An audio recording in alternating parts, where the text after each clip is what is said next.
अस्सलाम वालेकुम दोस्तों, मैं आपका दोस्त फ़हीम सन्यासी जी। दोस्तों,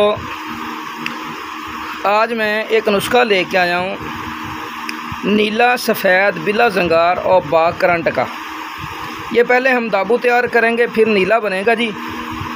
तो ये कीमिया का नुस्खा है। असल में खुराकी में ये बड़ा काम करता है, कैंसर वगैरह, ब्लड कैंसर पे, मुख्तलिफ़ चीज़ों पे जहाँ नीला काम करता है ये फुल करता है। और चावल का चौथा हिस्सा नीला देना पड़ता है। ये चंद खुराकें, 5-7 खुराकें अमल कामल होती हैं जी। तो ये मेरे बहुत ही प्यारे दोस्त हैं जी, गुजरांवाला से सनी भाई। वो जो है ना थोड़े से नाराज़ हुए हैं आजकल, तो मैं ताख़ीर हो गई, उनको नुस्खा नहीं दे पाया, बस वो किसी वजह से नाराज़ हो गए। तो ये नुस्खा जो है ना जी, स्पेशली ख़ास उनकी नज़र कर रहा हूँ जी, गुजरांवाला से सनी भाई की नज़र कर रहा हूँ। तो ये उनके लिए नुस्खा है जी। तो ये है जी कलमी शोरा, ठीक है जी। और ये है जी शीशा नमक, ये शीशा नमक है। 5 तोला कलमी शोरा, 5 तोला शीशा नमक, ये दोनों ले लेने, इनको पीस लेना है। पीस के इसको ये बीकर लेना है अच्छी, ये 500 ml वाला है, ठीक है जी। तो इसके अंदर ना ये शोरा और नमक पीस के इसमें डाल देने हैं। ये दोनों का वज़न हो जाएगा 100 ग्राम। तो आपने फिर तेज़ाब गंधक लेना है अच्छे वाला, ये भी 100 ग्राम इसके अंदर डाल देना है, थोड़ा थोड़ा करके। ये एक्शन करेगा, हल हो जाएगा। इसको 24 घंटे पड़ा रहने देना है ताकि इसका अच्छी तरह से एक्शन हो जाए।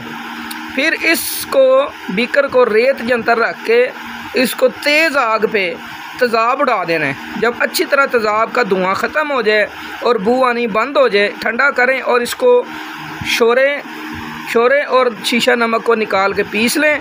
फिर दोबारा इसी में डाल दें और फिर 100 ग्राम तेज़ाब गंधक डाल देना है। कलमी शोरा शीशा नमक एक ही बार लगेगा, तेज़ाब गंधक आपका 100 ग्राम करके 11 बार लगेगा। आपने दूसरी बार तेज़ाब डाल देना है, 24 घंटे छोड़ना है, फिर तेज़ाब उड़ा देना है, फिर इसको पीसना है, फिर तेज़ाब डालना है, 24 घंटे रखना है, फिर तेज़ाब उड़ाना है। इसी तरह से 11 अमल करने हैं। तो शीशा नमक और कलमी शोरा दोनों कायमुनार हो जाएंगे। ये आपका बन गया दाबू। ये बहुत बड़ी चाबी दे रहा हूँ आज दोस्तों को। इसको छोड़े आज़म भी बोलते हैं। ये हर संड अक्सीर का खोल भी है, छोड़ भी है।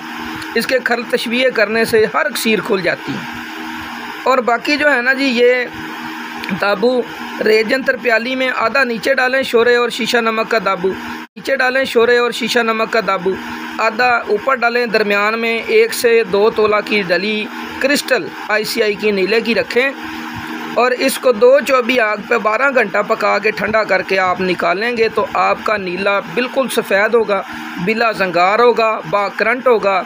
इसको निकालते ही आगे जो काम ले सकते हैं फ़ौरन ले लें, ले देगा इंशाल्लाह। तो बाकी यहाँ तक मैंने बताना था। इससे आगे कीमिया की बात मैं ना मुझसे कोई पूछे तो ना मैं बताऊँगा। तो ये नीला जो होता है पीस के डब्बी में डाल के हुक्मा लोग रखेंगे इंशाअल्लाह। आधा चावल खुराक मक्खन दूध से दें, 3-3 दिन के वक्फे से 7 से 10-12 खुराकें दें। कैंसर, ब्लड कैंसर ख़त्म। और इंशाअल्लाह ये खून की ख़राबी, उसके अलावा बगंदर, सुजाख, फिंसी, फोड़ा और इन तमाम अमराज खबीसा पे अक्सीर नीला होगा। तो ये जी आज मैं अपने दोस्त गुजरांवाला से सनी भाई की नज़र कर रहा हूँ। ये नुस्खा अक्सीर का, ये बाबा जी ने मना किया था कि ऐसा सीने का राज बाहर नहीं देना, लेकिन मजबूरन अपने दोस्त की खातर आज मुझे ये करना पड़ रहा है। बाकी ये नुस्खा दे दिया जी। अब सनी भाई से गुजारिश है कि इससे आगे का अमल अगर उन्होंने मुझसे पूछना है तो वो मुझसे फ़ोन पे रब्ता करके पूछ सकते हैं, ठीक है जी। दुआ में याद रखिए। अस्सलाम वालेकुम।